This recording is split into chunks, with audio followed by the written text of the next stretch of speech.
సభకి నమస్కారం. ఎంతో ఆత్మీయంగా యార్లగడ్డ వారి కుటుంబ సభ్యుల మధ్య వారి కుటుంబంలో జరుగుతున్నటువంటి ఒక సంబరంలాగా నాకు అనిపిస్తుంది. సరే, మనం ఎక్కడున్నాము ఏంటంటానికి నా అభిమానులు వాళ్ళ కేకలు కేరింతలు తెలియని ఉత్సాహాన్ని ఇస్తుంటాయి. Thank you. ఇక్కడికి బయలుదేరి వచ్చే ముందు వైజాగ్కి మా ఆవిడ నా బ్యాగ్ సర్దుతూ ఏమండి ఏమేమి బట్టలు పెట్టాలి అంటూ కొన్ని డెనిమ్స్ ప్యాంట్లు కొన్ని జీన్స్ అవి పెట్టింది. చూడగానే నాకు మిత్రులు యార్లగడ్డ ప్రసాద్ గారు ఆయన ఆంగికం ఆయన వేషధారణ తెలుగుదనం గుర్తొచ్చిన తర్వాత మనం డెనిమ్స్ ప్యాంట్లోని వాటికి వెళ్తే చాలా అసహ్యంగా ఉంటుంది, పంచి కట్టుకుని వెళ్తే ఎలా ఉంటుందని.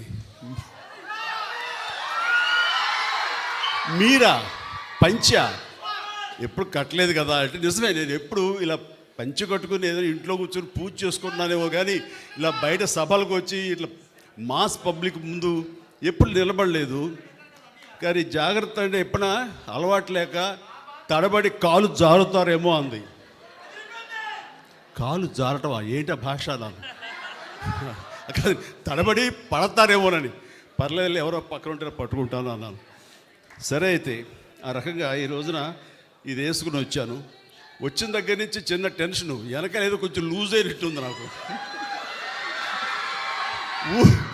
ఊడిపోతుందేమోనని మన కృష్ణదేవరాయలు గారు చెప్తాను. నేను వెళ్ళి వచ్చాము వెనక చూస్తుంటే బాబు ఏదైనా జారిపోతే చెప్పి సర్దించుకుంటారని చెప్పేసి. సో అలవాటు లేకపోయినా సరే కొన్ని అలవాటు చేసుకోవడం ఎంత అత్యవసరం, అది ఎంత సంతృప్తినిస్తుంది అనేది అంత ఇంత కాదు. ఈ రోజున ఇక్కడికి వచ్చానంటే కనుక యార్లగడ్డ లక్ష్మీప్రసాద్ గారు, షార్ట్గా వైఎల్పి అనేస్తాం మేము, నాకు చిరకాల మిత్రులు, నాకంటే పెద్దవాళ్ళు, నాకంటే విద్యాధికులు, సరస్వతి పుత్రులు, అన్ని రంగాల్లోనూ ఆయనకి మిత్రులు ఉన్నారు.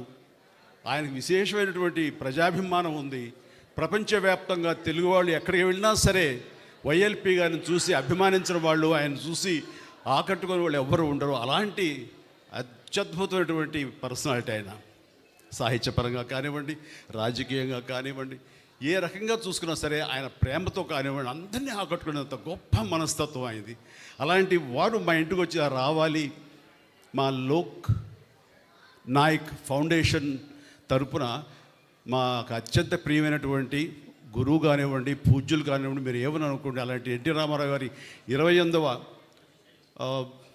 పుణ్యతిథి రోజున అంటే వర్ధంతి దినాన ఆయన సెంటినరీ కొనసాగిస్తూ, అలాగే అక్కినేని నాగేశ్వరరావు గారి సెంటినరీ అని ప్రారంభిస్తూ అది కూడా కొనసాగించే దిశగా ఇద్దరు మహానుభావులు, మహానటులు, మహా వ్యక్తులు, మనకు ఆద్యులు పూజ్యులు, అందులో మీలాంటి వాళ్ళకి మరీ సినీ రంగంలో అత్యంత కావలసిన వాళ్ళు. కాబట్టి మీరు రావాలనగానే ఏమాత్రం సంకోచించకుండా ఇది గొప్ప అవకాశంగా అనిపించింది. ఆయన 18వ తారీఖు వస్తే బాగుంటుందంటే అనుకోకుండా 18వ తారీఖు ఇంకొక పని ఏర్పడేసరికి ఏమైనా 1 or 2 days డిలే చేయొచ్చా అన్నాను. ఏం పర్వాలేదు, 19 సంవత్సరాలుగా 18వ తారీఖు జనవరి చేస్తూ వచ్చావు, మీలాంటి వాళ్ళ కోసం 1 or 2 days అంటే 1 month అని పోస్ట్పోన్ చేస్తారంటాం. వారికి నా పట్ల నా అభిమానానికి నేను రావాలి అని గట్టిగా ఆయన సంకల్పానికి అది నిదర్శనం. ఈ రోజున నేను ఎంతో సంతోషంతో వచ్చాను, అంతకంత ఆనందంతో ఇక్కడి నుంచి వెళ్తానని అనుకుంటున్నాను. ఇక రామారావు గారి గురించి పూజ్యులు, యుగ పురుషులు అండ్ మాలాంటి వాళ్ళకి దైవ సమానులు, అలాగే అక్కినేని నాగేశ్వరరావు గారు అదేవిధంగా ఆయన మాకు పూజ్యులు, మాకు ఆరాధ్యులు. అలాంటి వారి గురించి ప్రత్యేకంగా తెలియనిది ఎవరికి ఏమని చెప్పాలి, ఎంతని చెప్పాలి.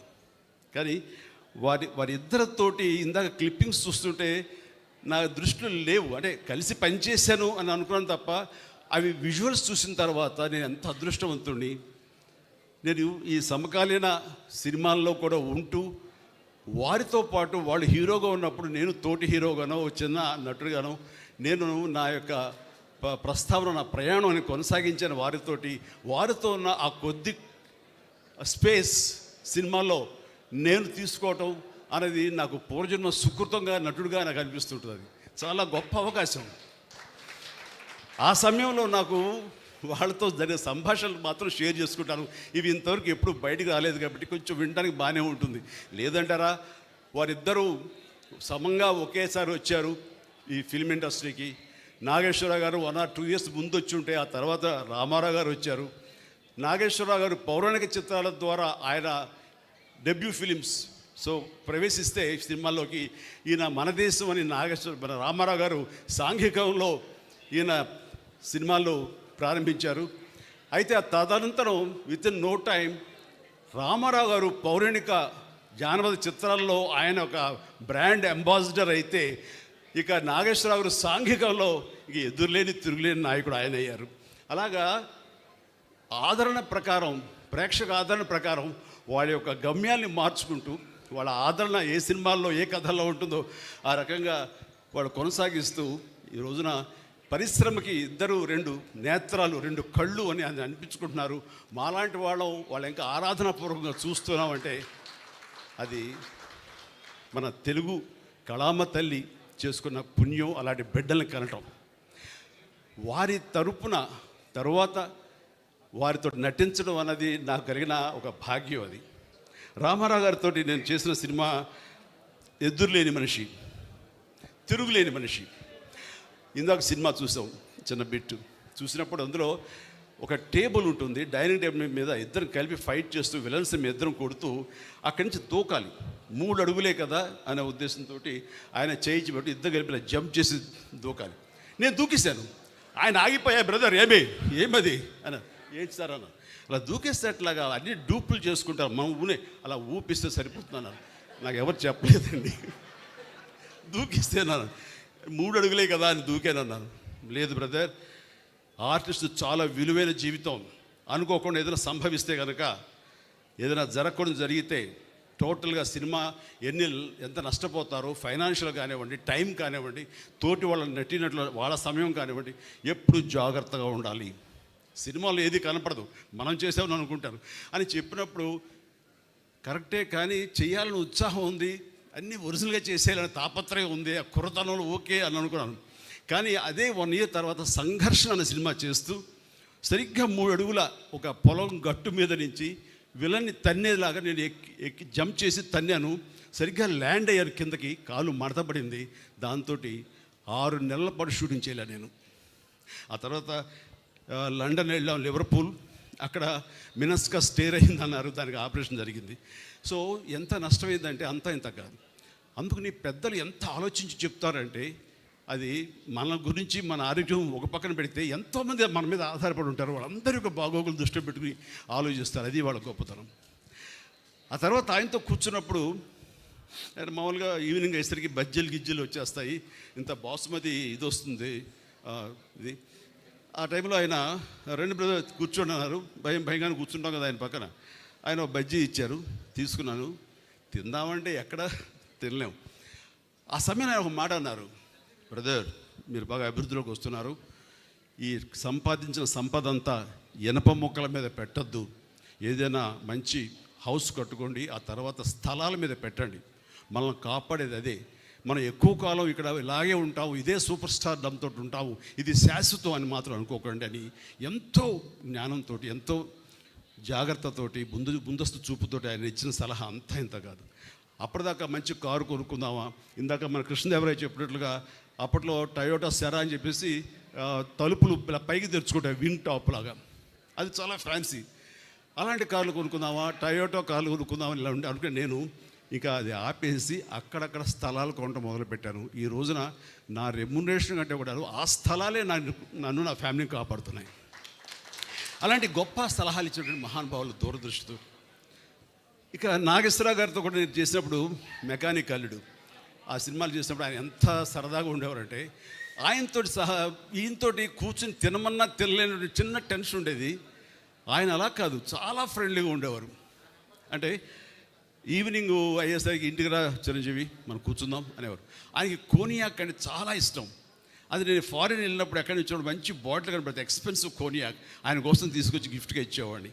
అప్పుడు ఆయన తీసుకున్నా నేను పక్కన కూర్చుని ఆయనతో కబుర్లు చెప్తుండేవాడిని. ఆ చెప్పే సమయంలో ఆయన అన్న మాటలన్నీ కొంచెం రొమాంటిక్ టచ్తో ఉంటాయి, చాలా ఇంట్రెస్టింగ్గా ఉంటుందన్నమాట. అట్లాగా ఆయన ఎంత ఈజీగా ఎంత ఫ్రెండ్లీగా ఉంటారంటానికి అంత ఇంత కాదు. ఆ సమయంలో ఆయన చెప్పినటువంటి గొప్ప విషయం ఏంటంటే, రామారావు గారు నేను ఒకే సమయంలో వచ్చాం చిరంజీవి. ఆయన మంచి అందగాడు, ఆజానుబాహుడు, మంచి ముఖవర్చస్తున్నవాడు. అలాంటి స్ఫురద్రూపి ముందు నన్ను నేను చూసుకుంటే ఒకసారి నాకు ఇన్ఫీరియారిటీ కాంప్లెక్స్ వచ్చేది. అది ఒకసారి ఆయనతో కలిసి మేము 14 సినిమాల దాకా చేసాం, చిన్న చిన్న బిట్లు. ఆ టైంలో నన్ను నేను నిలదొక్కుకోవడానికి, నన్ను నేను పెప్పప్ చేసుకోవడానికి, నన్ను సమాయత్తం చేసుకోవడానికి, నేను ఏం తక్కువ కాదు అని అనిపించుకోవడానికి అద్దం ముందు నిలబడి నేను అనుకునేవాడిని, ఆయన ఆజానుభావుడు, నేను ఇంతే, కానీ మానసికంగా నేను చాలా అని అలా అనేవాడిని. అది ఒక స్టైల్ అయిపోయింది, ఒక ఇదే.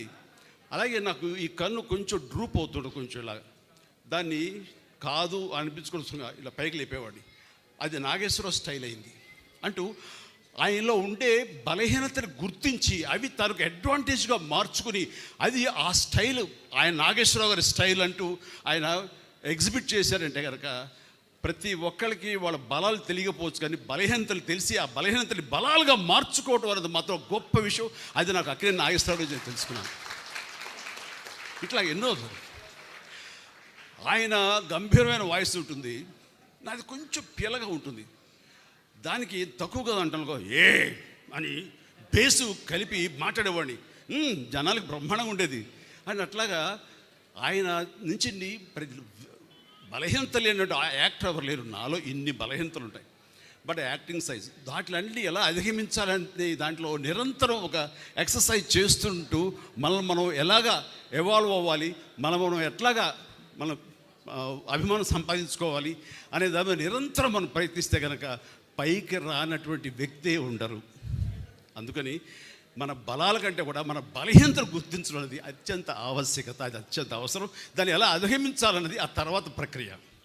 అలాగా నాగేశ్వరరావు గారితో, రామారావు గారితో నేను జీవితంలో ఎన్నో నేర్చుకున్నాను. అండ్ నా అదృష్టం ఏంటంటే అలాంటి మహానుభావులు చెప్పాలంటే తెలుగు చలనచిత్ర పరిశ్రమని ప్రపంచవ్యాప్తంగా గుర్తింపు తీసుకొచ్చారు ఆ రోజుల్లోనే. అలాంటి వారితో కలిసి స్క్రీన్ షేర్ చేసుకోవడం అన్నది నాకు దొరికిన అత్యద్భుతమైన అవకాశం. అలాంటి వారి గురించి ఎంతైనా మాట్లాడచ్చు, సమయాభావం ఉంది కాబట్టి ఇక్కడ నేను ఎక్కువసేపు మాట్లాడలేను. అండ్ ఆ రకంగా ఆ మహానుభావులు ఇద్దరిని ఈ యొక్క సెంటినరీ ఇయర్, శతాబ్ద సంబంధించిన ఉత్సవాల్లో వారిద్దరిని మననం చేసుకోవటం, వారికి మన స్మృత్యంజలి ఘటించడం, ఆ అవకాశాన్ని యాలగడ్డ మన లక్ష్మీప్రసాద్ గారు నాకు అందివ్వటం అనేది నా పూర్వజన్మ సుకృతిగా భావిస్తాను. చాలా చాలా మనస్ఫూర్తిగా థ్యాంక్ యూ సార్, మనస్ఫూర్తి థ్యాంక్ యూ. ఇక ఈరోజు నా సన్మాన గ్రహీతలు ముఖ్యంగా నా చిరకాల మిత్రులు, నాకంటే వయసులో పెద్దే కదా కాబట్టి గౌరవం ఇవ్వక తప్పదు. ఎండమూరి వీరేంద్రనాథ్ గారు, ఆయనతోటి నా అసోసియేషన్ అనేది ఎంత అత్యద్భుతమైనటువంటి ప్రయాణం అంటే, నా స్టార్ స్టేటస్, నేను స్టార్ని అవ్వటానికి అత్యధికంగా ఆయన కంటెంట్, ఆయన రాతలు, ఆయన రచనలు, ఆయన క్రియేట్ చేసిన క్యారెక్టర్స్ నాకు 80వ దశకంలో అవి ఉపయోగపడ్డాయంటే కనుక ఎక్కువ నేను ఆయనకి అది కంట్రిబ్యూట్ చేయగలను. ఆ డెడికేషన్, ఆయన మేధా సంపత్తిలోంచి వచ్చేటువంటి ఆ క్యారెక్టరైజేషన్స్ నాకు సోపానాల్లాగా మరింత హైట్కి వెళ్ళేలాగా, మరింత స్టార్డమ్ని పొందేలాగా, చెప్పాలంటే మెగాస్టార్ అనే పేరు వచ్చింది కూడా వన్ ఆఫ్ హిస్ ఫిలిమ్స్. అది కూడా వరుసగా చెప్తాను. ఒకరోజు అమ్మగారు నెల్లూరులో ఉంటుండేవారు, నాన్నగారును, నేనేమో చెన్నైలో మెడ్రాస్లో ఉండి అటు ఇటు వెళ్తుండేవాడిని. అది 1981 ఆ సమయంలో అరే నాన్నారే, నేను అభిలాష అనే నవల చదివానురా, అందులో హీరో పేరు కూడా చిరంజీవి. అండ్ అది చదువుతుంటే నాకేదో నువ్వే గుర్తుకొస్తున్నావు, నువ్వే ఇది ఉంది, బహుశా ఎండమూరి రైటర్ కూడా నీలాంటి వాడిని దృష్టిలో పెట్టుకుని రాశారేమో అనిపిస్తుంది అనేసరికి అవునా, బాగుందాం, అంత బాగుందమ్మా, నాను చదువుతావు, నువ్వు చెప్పమ్మా నాను. అమ్మ చెప్తూ చాలా అందంగా చెప్పింది, నేను కూడా చదవలేదు కానీ అమ్మ చెప్పేసింది. సో అది ఆ తర్వాత మెడ్రాస్ వెళ్ళిన 2-3 days 2 weeks లోపల అండ్ మన కేఎస్ రామారావు వచ్చి, బాస్ ఇలాగా ఒక స్టోరీ ఉంది, మీరు మాకు చేయాలి, దాని పేరు అభిలాష, ఏమి కాకతాళీయం, ఆయన పెన్ను పెట్టి శ్రీకారం చుట్టిన క్షణంలో నన్ను తలుచుకున్నారో లేకపోతే చిరంజీవి అని పేరు ఎందుకు పెట్టారో తెలియదు, కానీ అది సినిమా నాకే రాసి పెట్టుంది. ఆ రాత నాకు ఒక మంచి అత్యద్భుతమైనటువంటి విజయాన్ని చేకూర్చిపెట్టింది. నాలో కాన్ఫిడెన్స్ పెరిగింది. ఇక మన స్టార్గా ఈ ఫిల్మ్ ఇండస్ట్రీలో మన స్థానం సుస్థిరం అనే అభిప్రాయాన్ని కలిగేసిన సినిమా ఒక అభిలాష. ఆ అభిలాష సాంగ్స్ వేళ మార్నింగ్ నేను రాడిసన్లో నేను జిమ్ చేస్తుంటే వాడు మొత్తం నేను వచ్చారు కదా హుషారు లేసాడు, మొత్తాన్ని సాంగ్స్ పెట్టాడు. ఆ సాంగ్స్లో యూరేకా సాగమిక ఇలాంటి సాంగ్స్ అని వేస్తుంటే ఆ పక్కనే సముద్రం గడు గంగావతి భీమిలి ఈ రోడ్లోనే ఎగిరి డ్యాన్సెస్ కింద పడి మీద పడి ఏదో చేశారు విన్యాసాలు.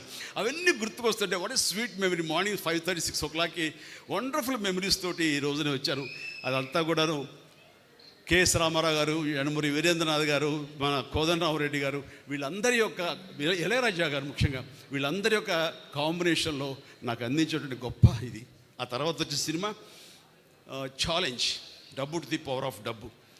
ఆ సినిమా దాని ప్రభావం ఎంతంటే ఎంతమంది యూత్ని మోటివేట్ చేసిందంటే, అండ్ మనకేమీ లేదు కదా, మనకేం చేయలేము, మనకు దిక్కుమొక్కు లేదు, మనం ఒంటికాయ సొంటి కొమ్ము లాంటి వాళ్ళం, ఎలాగ రాణించాలి ఇక్కడ, ఎలా డబ్బు సంపాదించాలి, లేదా ఎలాగా ఏదైనా అచీవ్ చేయాలి అనే వాళ్ళకి అది ఆన్సర్, మంచి ఆన్సర్ అది. అండ్ అది ఆ సినిమాలో నేను ఆ క్యారెక్టర్ చేసిన విధానం ఈ రోజుకి నన్ను మీటింగ్ చాలామంది చెప్తుంటారు, సార్ ఈ రోజున మేము పెద్దవాళ్ళు అయ్యామంటే మాకు ఏమీ లేని క్షణంలో, ఏం లేని టైంలో మాకు ఛాలెంజ్ అనే సినిమా మాకు ఎంతో స్ఫూర్తి ఇచ్చింది అంటుంటే వావ్ అంటారు. అది ఆయన బ్రెయిన్ చైల్డ్, కానీ బయట మా ద్వారా బయటకు వచ్చింది కాబట్టి ఎంతో కొంత క్రెడిట్ మేము తీసుకుంటాం. అంతే ఆనందం ఆయన ఎంత పొందారో అంతే ఆనందం మేము పొందుతున్నాం. ఆ రకంగా వచ్చిన తర్వాత వచ్చే సినిమాలు మరణమృతం కానివ్వండి, రక్తసింధూరం కానివ్వండి, అన్ని సినిమాలు ఇట్లా ఎన్నో సినిమాలు మనం లిస్ట్ చూసాం. ఆ సినిమాలన్నీ కూడా నాకు అంతటి పేరు ప్రఖ్యాతి తీసుకొచ్చింది. కాబట్టి నా యొక్క ఎదుగుదలలో, నా స్టార్డంలో ఆయన యొక్క నా సింహభాగం మా యండమూరి గారికి ఉంది. నాకు చాలా సంతోషం. థ్యాంక్ యూ యండమూరి గారు, ధన్యం. తర్వాత ఇందాక ఒక మాట అన్నారు, అది కంక్లూడ్ చేస్తాను.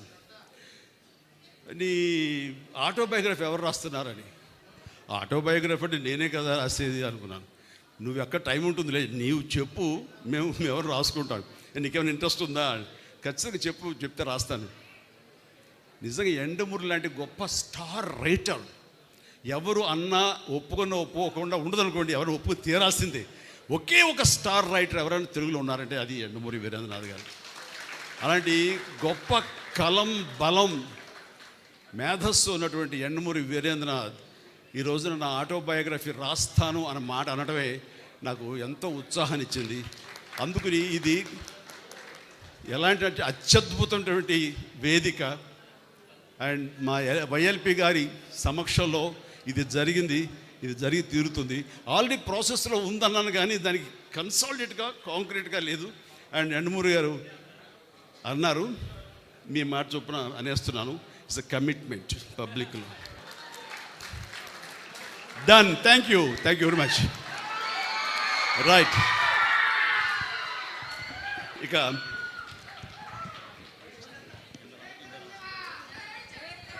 నాకు గతంలో ఇక్కడ సన్మానితులు ఉన్నారే వాళ్ళందరి యొక్క తోటి నాకు ఏదో నా యొక్క 45 ఏళ్ల ప్రస్థానంలో నాకు ఏదో ఒక తారసపడ్డాము, మాకేదో సంబంధాలు ఉన్నాయి. కానీ ఒక ఇంట్లో రామసుబ్బారెడ్డి గారి ఈ విషయంలో మాత్రం వారి గురించి విన్నానే తప్ప నేను ఎప్పుడు మీట్ అయ్యే అవకాశం నాకు కలగలేదు.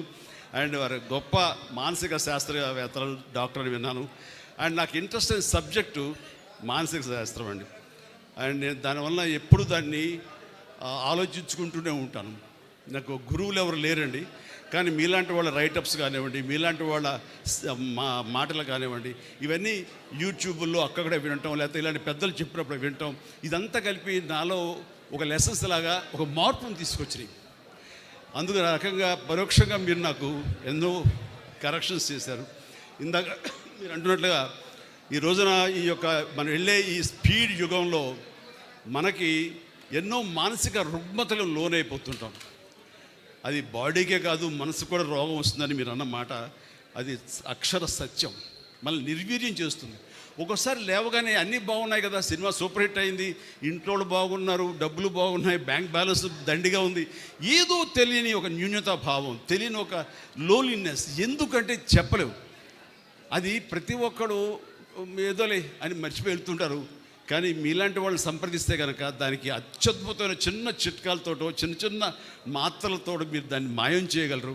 అది మీలాంటి వాళ్ళ యొక్క ఆవశ్యకత ఎంతైనా ఉంది. అది గుర్తించి అందరూ ఉపయోగించుకుంటే కనుక అది అందరికి ఉపయోగపడుతుంది, అందరి జీవితాలకి అది మెరుగవుతుంది. ఆ రకంగా మీకు ఈ రోజున సన్మానం చేయటం, మీలాంటి వాళ్ళు గుర్తించి మా వైఎల్పి గారు ఈ స్టేజ్ మీద మీకు సన్మానించే అవకాశం అందరికి ఇవ్వటం మా అదృష్టం. Thank you sir. అలాగే మా విజేంద్ర, మా రాధాకృష్ణ రాజు గారు ఉన్నారు. ఆయన వచ్చేసరికి ముందు చాలా ఇన్విటేషన్ చూడగానే షాక్ అయ్యాను. రాధాకృష్ణ గారు, మా రాధాకృష్ణ గారు అన్నాను.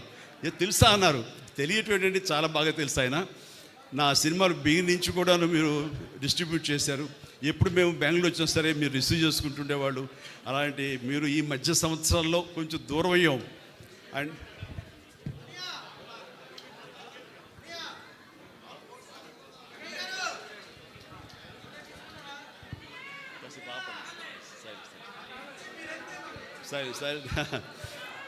సరే, ఆ రకంగా ఎన్నో సినిమాలు బిగినించి నా సినిమాల్ని కర్ణాటకకి పరిచయం చేసి కర్ణాటకలో డిస్ట్రిబ్యూట్ అయ్యేలా చేసి నా ఇమేజ్ ఆంధ్రప్రదేశ్ తర్వాత కర్ణాటకలో నా ఇమేజ్ అంత పెరిగింది.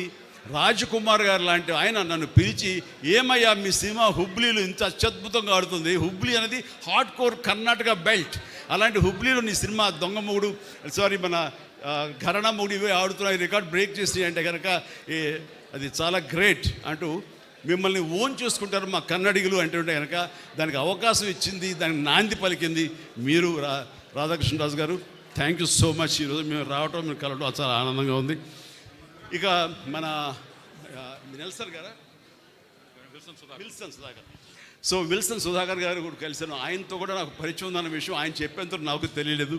అలాంటి పర్యాటక నేను మంత్రిగా ఉన్నప్పుడు ఆయన పర్యాటన శాఖకు సంబంధించినటువంటి ఇది ఆయనకి పర్యాటనకి సంబంధం ఉంది. అలాంటి వారికి సన్మానం జరగటం ఉంది, చాలా సంతోషం. ఇలా ప్రతి ఒక్కరిని గుర్తించారు. మరీ ముఖ్యంగా నాకు చాలా సంతోషం అనిపించింది, రామారావు గారి దగ్గర ఒక లాయల్టీ తోటి పనిచేసేటువంటి వారి డ్రైవర్ని, మన సెక్యూరిటీని వారిని పిలిచి పిఏ గారిని పిలిచి సన్మానించడం అనేది చాలా అత్యద్భుతం. అలాంటి వారిని చేయటం అన్నది, అలాంటి వాళ్ళు గుర్తించడం అన్నది ఈ రోజున మన సంస్కారవంతులైనటువంటి వైఎల్పి గారిది. ఇది అయిన తర్వాత ఇక్కడ నాకు కంక్లూడ్ చేస్తున్నాను. ఇక్కడ నాకు పరిచయమైనటువంటి మరొక పెద్దలు, ఆయన జస్టిస్ ఆకుల శేషసాయి గారు. ఆయన ఇప్పుడే పరిచయం అయ్యారు. ఆయన సౌమ్యత, ఆయన సున్నితత్వం, ఆయనతో మాట్లాడిన ఇది చూస్తే చాలా నాజుగ్గా చక్కగా మాట్లాడతారు చాలా అనుకున్నాను. కానీ స్టేజ్ మీద ఆయన మాట్లాడిన మాటలు చూస్తుంటే డైనమైట్ లాగా మాట్లాడుతుంటే వావ్ అనిపించింది. అండ్ ఆయన మాట్లాడిన ప్రతి మాట అక్షర సత్యం. అలాంటి వారితో నాకు పరిచయ భాగ్యం కల్పించినందుకు నాకు చాలా ఆనందంగా ఉంది. అండ్ యంగ్ అండ్ డైనమిక్, ఫ్యూచర్లో మంచి అన్ని రకాలుగాను గొప్ప రాజకీయ నాయకుడు అవడానికి యంగ్స్టర్స్ రావాలి, కొత్త బ్లడ్ ఇన్ఫ్యూజ్ అవ్వాలి. అప్పుడే మన రాజకీయ వ్యవస్థ అనేది చాలా మంచి దారి అంటే వెళ్తుంది. అలాంటిది ఎలా కనిపెట్టు నీ గురించి చెప్తానండి. ఐ లవ్ యూ కృష్ణుడు. సో శ్రీకృష్ణదేవరాయలు మాకందరికీ ఎప్పటి నుంచో ఆరాధించేటువంటి చరిత్ర ఉన్నటువంటి మహాచక్రవర్తి. ఆ పేరు పెట్టుకున్న మన లావు రత్నం గారి అబ్బాయి, రత్తయ్య గారి అబ్బాయి లావు శ్రీకృష్ణదేవరాయలు మంచి భవిష్యత్తు ఉండాలి. అండ్ తను అసెంబ్లీ పార్లమెంట్లో మాట్లాడే మాటలు కానివ్వండి, తను తీసుకునే ఇష్యూస్ మీద ఆయన ఫైట్ చేయడం కానివ్వండి, ఆయన వాగ్దాటి కానివ్వండి, ఇంగ్లీష్ అవని తెలుగు కానీ ఇలాంటి డైనమిక్ రాజకీయ నాయకులు రావాలి, ఇలాంటి ఎడ్యుకేటెడ్ పర్సన్స్ రావాలి. వీళ్ళకి నిజమైనటువంటి ఏంటంటే ప్రజాసేవ చెయ్యాలి అనే ఒక కాంక్ష తప్ప నాన్నగారు సంపాదించిన సంపాదన చాలు, కొత్తగా సంపాదించాల్సిన అవసరం లేదు. కాబట్టి ఆ ధ్యాస ఉండదు. ఓన్లీ ధ్యాస అంటే అభిమానం సంపాదించుకొని మనం రాజకీయంగా ఇది చేసాం, మనం ఈ అభివృద్ధిలో మనం పాలు పంచుకున్నాం, మనం భాగస్వాములం, నా వలన ఈ అభివృద్ధి జరిగింది అనేటటువంటి పేరు కోసం వాళ్ళు పరితపిస్తారు, దానికోసం అహింస చేస్తారు. నాకు అనిపించింది. And good, all the very best for your future endeavours. Exercise చేయండి, బాగా చేస్తారు. Thank you. అండ్ నాకు ఈ అవకాశం ఇచ్చినటువంటి మా పెద్దలు వైఎల్పి గారికి శ్రీమతి వైఎల్పి గారికి నాకు హృదయపూర్వక ధన్యవాదాలు తెలియజేస్తాను. జై హింద్.